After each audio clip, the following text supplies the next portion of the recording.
Data centre के बारे में हम लोग पहले थोड़ा आइडिया लेते हैं कि डेटा सेंटर क्या है। ये समझने की ज़रूरत इसीलिए है क्योंकि माइग्रेशन करने का ज़रूरत क्यों पड़ा? सभी तो ठीक था, अचानक माइग्रेशन क्यों? अमेज़न वेब सर्विस जो हमारा एडब्ल्यूएस का डेटा सेंटर में सब कुछ डेटा था, वहीं पे रहता, तो क्या होता रहता? तो ये सब का आंसर हमें धीरे-धीरे मिलने लगेगा। सो डेटा सेंटर क्या है? डेटा सेंटर एक सेंटर है, मतलब एक इंफ्रास्ट्रक्चर है। एक आप बिल्डिंग पकड़ सकते हैं, एक रूम पकड़ सकते हैं, या फिर बहुत बड़ा एक जगह जोड़ के एक बहुत बड़ा इंफ्रास्ट्रक्चर है, वो भी सब समझ सकते हैं, जहाँ पर डेटा रहता है। तो यहाँ पर हम मैंने लिख के रखा है कि data centre is a physical room.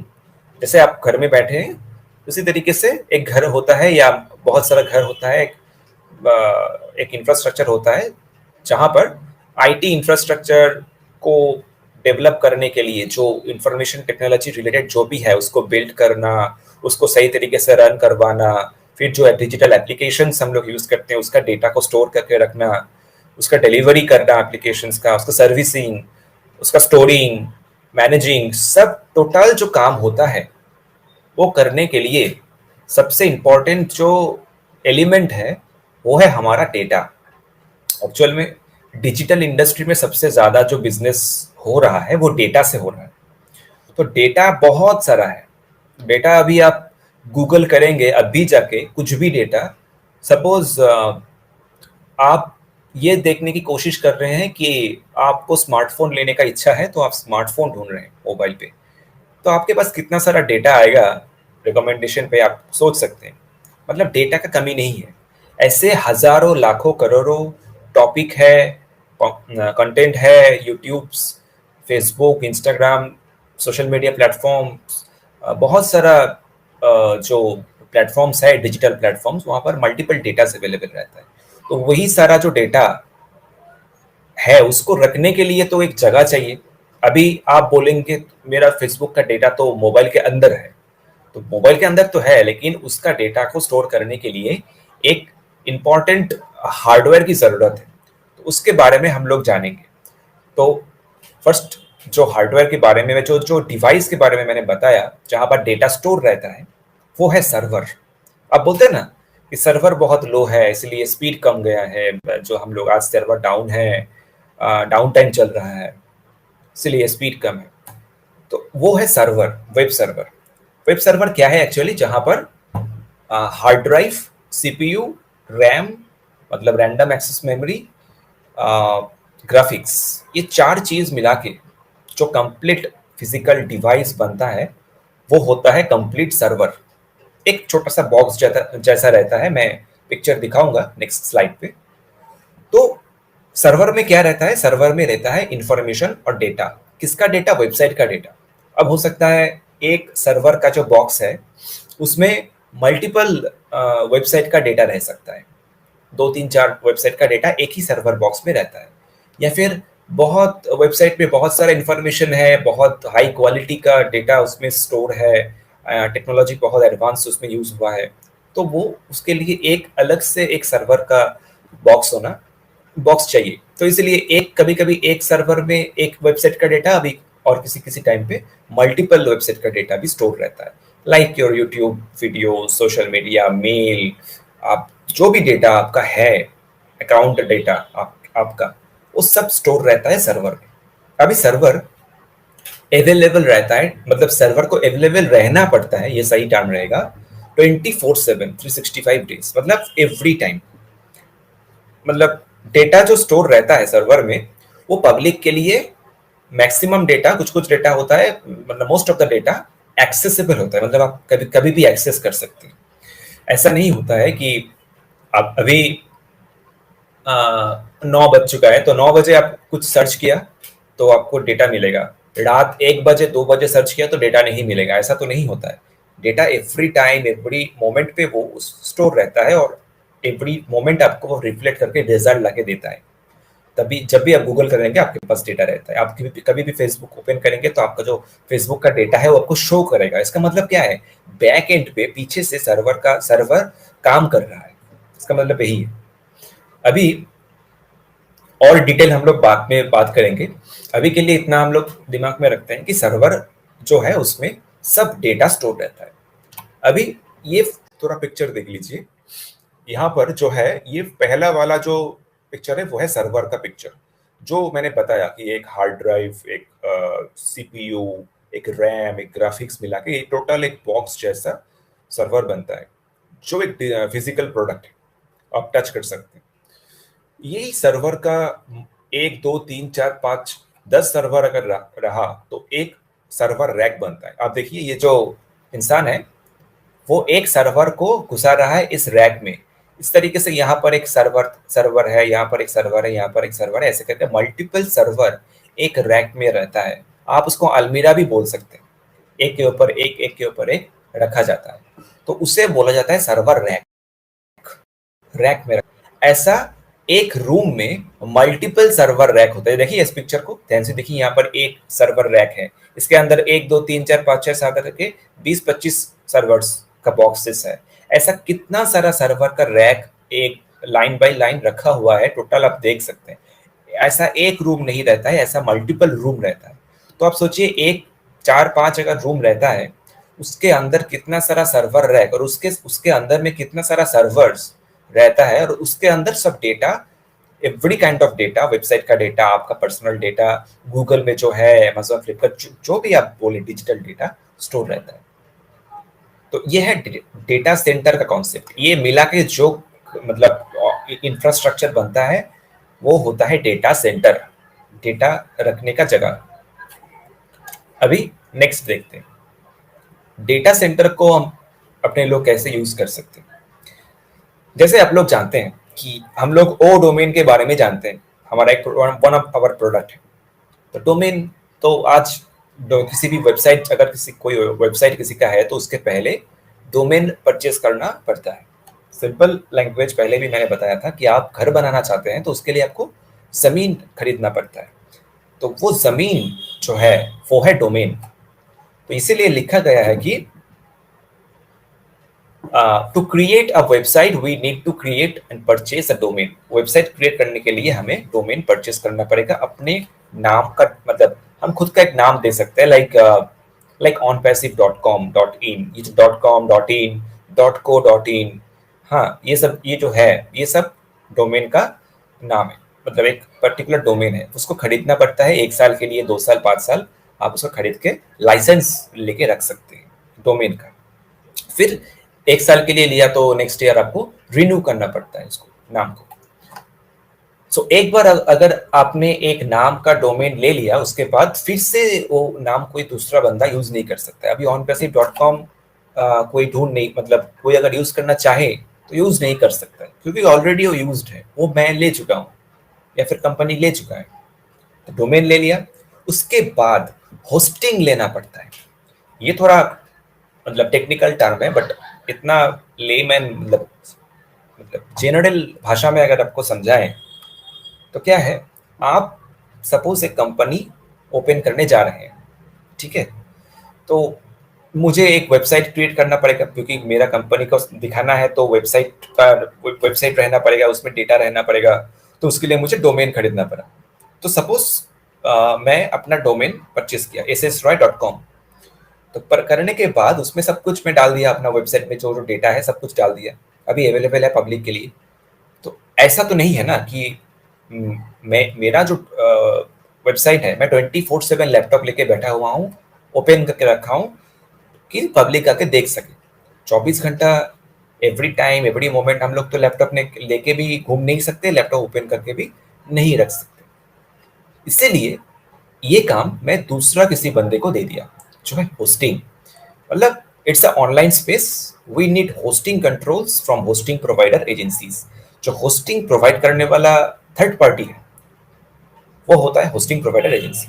वो क्या करता है, सिंपल, वो जो मतलब हमें हमारा वेबसाइट का डेटा रखने का क्या जगह है, मैंने बताया वो डेटा सेंटर है।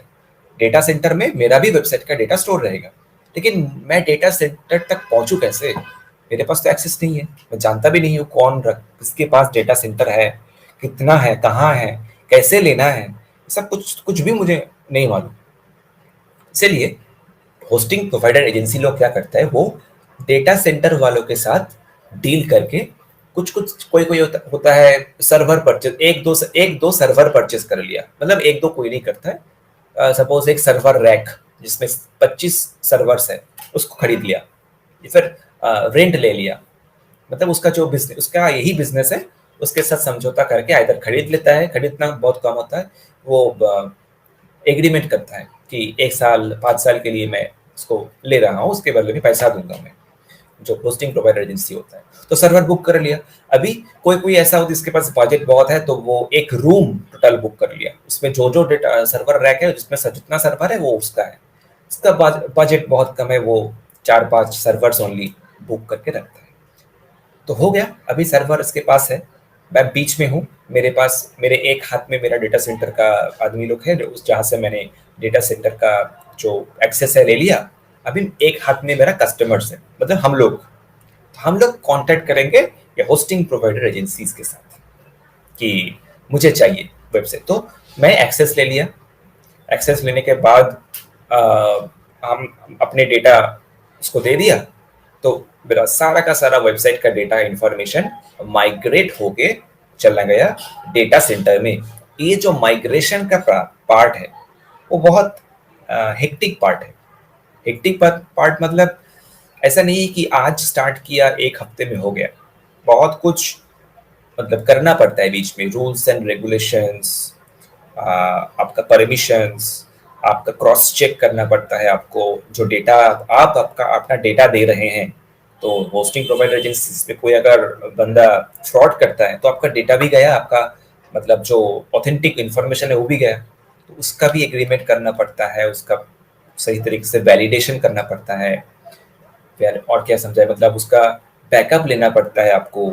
एक बार डेटा अगर ट्रांसफर होना स्टार्ट हो गया तो बीच में अगर क्रैश कर गया वो डेटा, तो आपका डेटा गया, आपके पास बैकअप नहीं है तो गया डेटा, आपका 1 साल 2 साल का मेहनत बेकार में चला गया। तो जितना सारा डेटा है उतना ज़्यादा टाइम लगता है, तो वो बात करेंगे हम लोग। तो ये हो गया, होस्टिंग प्रोवाइडर एजेंसीज को आपने दे दिया, होस्टिंग प्रोवाइडर एजेंसी सेट कर दिया, सब कुछ सेट कर दिया। वो अभी 24/7 आपका डेटा को अवेलेबल करवाएगा वेबसाइट में, कि आपका डेटा अवेलेबल रहेगा, कभी भी कुछ भी आप सर्च कीजिए, आपका आपका वेबसाइट रिलेटेड इन्फॉर्मेशन पब्लिक को एक्सेसिबल हो जाएगा, पब्लिक को मिल जाएगा। तो होस्टिंग प्रोवाइडर एजेंसीज क्या करता है, एक्चुअल में सिक्योरिटी प्रोवाइड करता है, आपका डेटा सेफ एंड सिक्योर रहेगा, ये हमारा जिम्मा है, वो देख लेता है। कंट्रोल वो करता है, प्रॉपर स्पीड वो देता है कि कुछ भी सर्च किया वो आ गया मेरे सामने, फ्रैक्शन ऑफ सेकेंड, वो जो स्पीड में आता है वो स्पीड भी प्रोवाइड करता है होस्टिंग प्रोवाइडर एजेंसीज। तो इसी तरीके से मेरा डेटा सेंटर के साथ टाई अप होता है वाया होस्टिंग प्रोवाइडर एजेंसी, बीच में वो रहता है।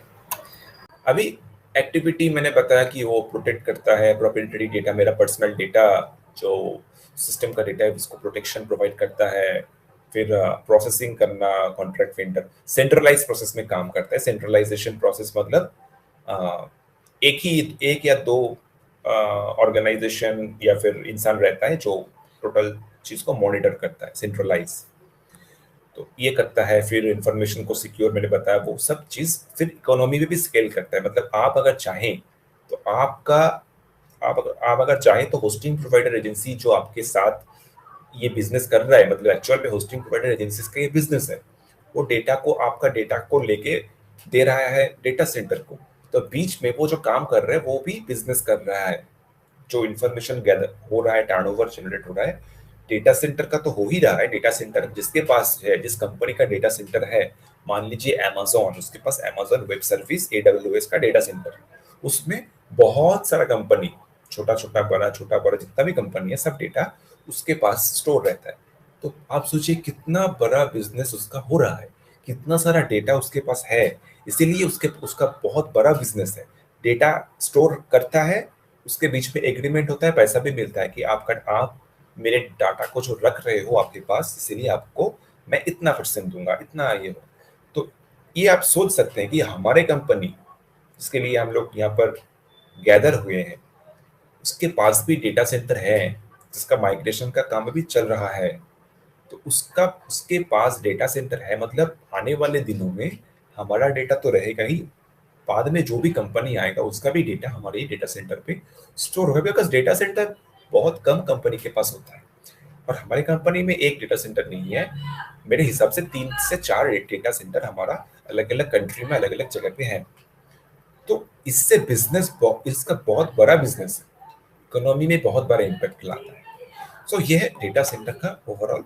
इसलिए मैंने लिखा कि the data centre is the business. जिसके पास डेटा सेंटर है वो बहुत बड़ा बिजनेस कर रहा है और करने जा रहा है, क्योंकि data centre supports almost all computation activity, storage, network, business applications for the enterprise, सब कुछ आपका देख लेगा वो।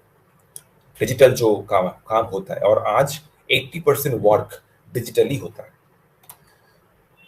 कुछ एडिशनल इंफॉर्मेशन है कि top 3 data centre Amazon web service, Microsoft, Google इसके पास है। अभी आने वाले टाइम पे आपको पैसिव का भी देखने को मिल जाएगा, क्योंकि वो भी इसके ऊपर काम कर रहा है, आपको पता है। इसके लिए आप इम्पेशेंट हो रहे हो, कब आएगा, कैसे होगा, क्यों इतना टाइम लगा रहा है, ये जो सोच हम लोग दिमाग में है, आप इससे रिलेट करना स्टार्ट कर दीजिए अभी से, कि ये 1 दिन 2 दिन का काम नहीं है। स्टार्ट हो गया है 2 हफ्ता, आई थिंक 2 हफ्ता से वो काम चल रहा है, और आई थिंक 4-5 दिन या 1 हफ्ता, ये मेरा एजम्पशन है। मेरे इसको पकड़ के कुछ मत बोल, मतलब आप एज्यूम मत कर लीजिएगा।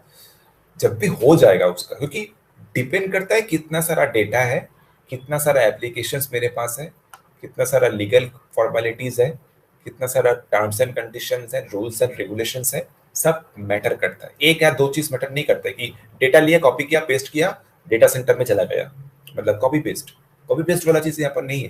वो ट्रांसफॉर्मेशन हो रहा है, डेटा जा रहा है। आप सोच सकते हैं कि एक प्रोडक्ट के लिए बहुत टाइम लगता है, मतलब ट्रांसफर करने के लिए। हमारे पास तो अभी मेरे ध्यान में तो 5-6 प्रोडक्ट तो आ ही चुका है।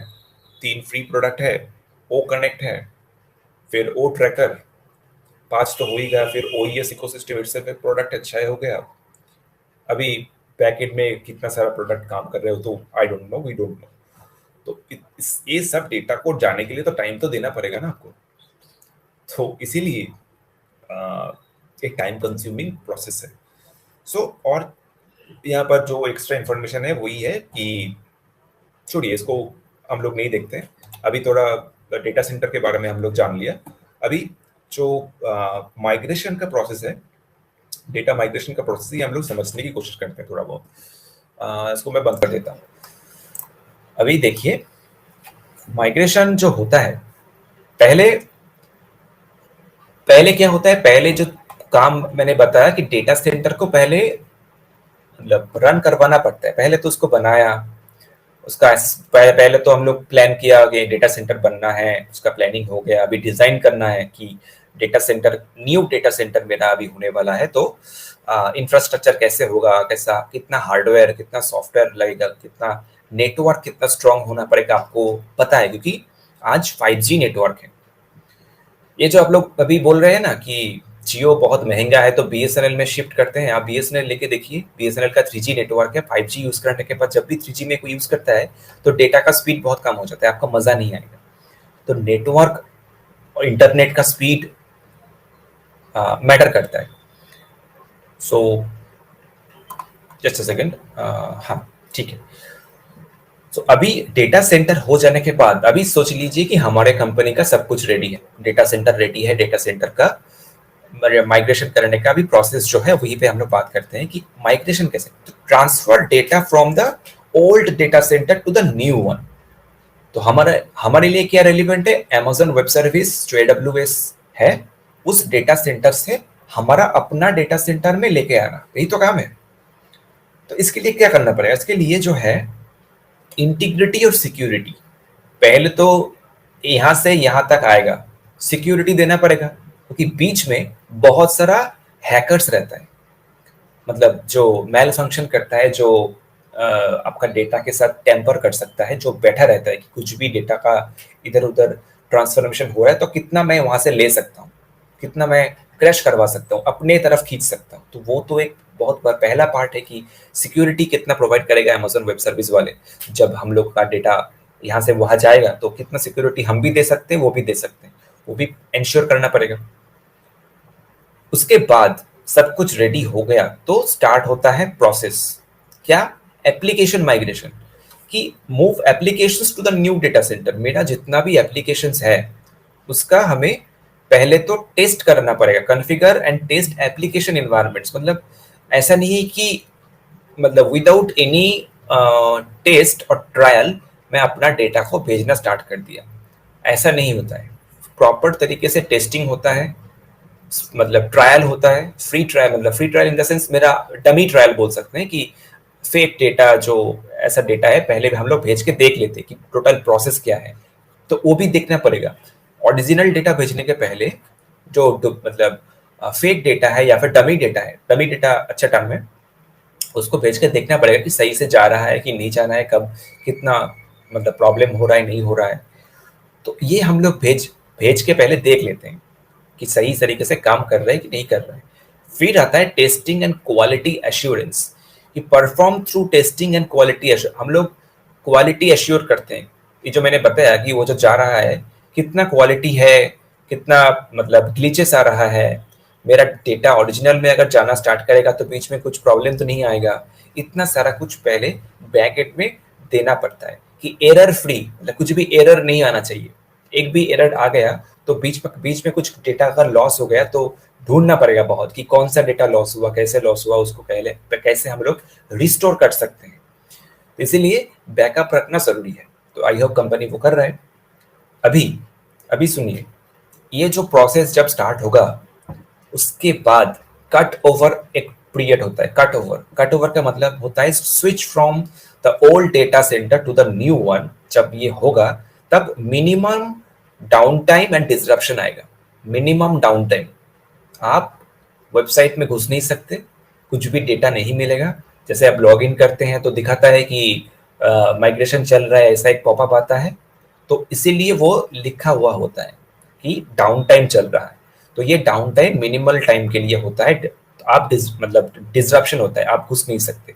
तो अभी हमारा जो ये सिनेरियो है, जो परिस्थिति है, उसका मतलब वही है कि डेटा जब माइग्रेशन हो रहा है तो कोई भी अगर वेबसाइट पे घुसने का कोशिश करेगा तो बीच में वो क्रैश हो सकता है। मतलब आप इंटरप्ट कर रहे हैं, आप सपोज आप दौड़ रहे हैं मार्ट में, दौड़ रहे हैं, और मैं जाके बार बार आपको रोकने की कोशिश कर रहा हूँ और बीच ट्रैक में मैं चला आ रहा हूँ, तो मेरा दौड़ने का जो स्पीड है वो तो कम जाएगा, रिड्यूस हो जाएगा। इसीलिए वो पूरा गेट बंद किया होता है, मतलब गेट हम बंद करके दौड़ेंगे तो कोई बीच में नहीं आ सकता है। ऐसा सिचुएशन अभी है। तो ये जो हो रहा है ये कट ओवर पीरियड है। उसके बाद पोस्ट माइग्रेशन सपोर्ट, जो एक ऑनगोइंग सपोर्ट और मॉनिटरिंग होगा। ऐसा नहीं है कि डेटा सेंटर में सब कुछ माइग्रेट हो जाने के बाद सेटल हो गया, सेटल नहीं है। अभी डेटा सेंटर में माइग्रेशन होने के बाद मेरा घर में सब कुछ आ गया, अभी पहले जैसा AWS में जैसे काम कर रहा था वैसा ही काम क्या अभी भी काम कर रहा है कि नहीं कर रहा है, वो भी इंश्योर करना पड़ेगा। वो कनेक्ट ओमेल ओनेट जो जब जैसे पहले चल रहा था उसमें जो सारा डेटा, जब जो डेटा था वो मेरे घर पे आने के बाद सही तरीके से वो है कि नहीं, क्रॉस चेक भी तो करना पड़ेगा। तो उसके लिए तो टाइम चाहिए ना आपको। तो बाद में हम ही लोग बोलेंगे कि मेरा नाम तो गलत आ गया, मेरा तो फोन नंबर गलत है, मेरा यही है, उसको लेकर भी बहुत सारा वीडियो वायरल हो जाएगा। फिर से उसको समझाने के लिए ऑनपेसिव का सीनियर लीडर्स को आना पड़ेगा, वीडियो बनाना पड़ेगा कि ये है मल्टीपल टाइम्स। समझने का जरूरत है कि मैं जब भी इस प्लेटफॉर्म में आता हूँ तब मैं बोलता हूँ ना, हम लोग का प्रॉब्लम यही है कि हम लोग पहले से मतलब डे वन से ऑनपेसिव के साथ, मतलब सब कुछ होता हुआ हम लोग देख रहे हैं। ये हो रहा है, वो हो रहा है, स्टेप वाइज हम लोग देख रहे हैं, इसीलिए हमारा प्रॉब्लम है। हम लोग मतलब पेशेंसलेस हो जाते हैं। आज से 2 साल बाद जब डायरेक्ट कोई ऑनपेसिव में एंट्री करेगा और प्रोडक्ट लेके यूज करेगा तो वो उतना सारा झंझट नहीं फेस करना पड़ेगा उसको। उसके लिए ऑनपेसिव सुपर है, मतलब सब फ्लॉलेसली चल रहा है, कुछ भी प्रॉब्लम ग्लिचेस नहीं है, प्रोडक्ट अच्छा है। लेकिन आज हम लोग ऐसा फाउंडिंग मेंबर जो देख रहे हैं, ऐसा ऑनपेसिवियंस जो देख रहे हैं, वो इसलिए है क्योंकि हम लोग कोई कोई 2018 से है, 2021 से है, सुन रहा है कि होगा होगा, तो हो तो रहा है लेकिन प्रोसेस वाइज हो रहा है हमारा। इसीलिए मैं बोलता हूँ ये हमारा एक प्रॉब्लम बोल सकते हैं कि हम लोग एक्सेप्ट नहीं कर पाते हैं कि हम लोग बिगिनिंग मतलब उसके साथ ही चल रहे हैं। कंपनी भी ग्रो कर रहे हैं, हम लोग भी उसके साथ साथ देख रहे हैं सब कुछ चीज। सो यही है माइग्रेशन का प्रोसेस। उतना डिटेल में टेक्निकल टर्म हम लोगों को समझने की कोशिश करूंगा तो आप लोग भी समझ नहीं पाएंगे। सीरियसनेस को, लेकिन इतना समझ लीजिए कि ये जो काम बैकएंड पे चल रहा है उसको होने के लिए बहुत टाइम लगता है। मतलब यूं ही अचानक नहीं होगा। अगर आज डेटा सेंटर का माइग्रेशन खत्म भी हो जाता है तो आई थिंक एज सर हम लोगों को नहीं बताएंगे, उसको भी बैकएंड में क्रॉस चेक करके वेरीफाई करके 1 हफ्ता 2 हफ्ता रोक के फिर बताएंगे। सिचुएशन ऐसा है कि सब कुछ क्रॉस चेक करने के बाद फुल फाइनल होगा, तभी हम लोग जान पाएंगे। तो ये कब होगा, ये तो उन्हीं वही लोग जानते हैं, कंपनी का जो मेन बॉडी है। तो यही है regarding data centre and migration. कुछ भी क्वेरी है, कुछ भी जानना है आपको, आप लोग बोल सकते हैं। मेरा प्रेजेंटेशन यहीं पे खत्म होता है, तो थैंक यू सो मच।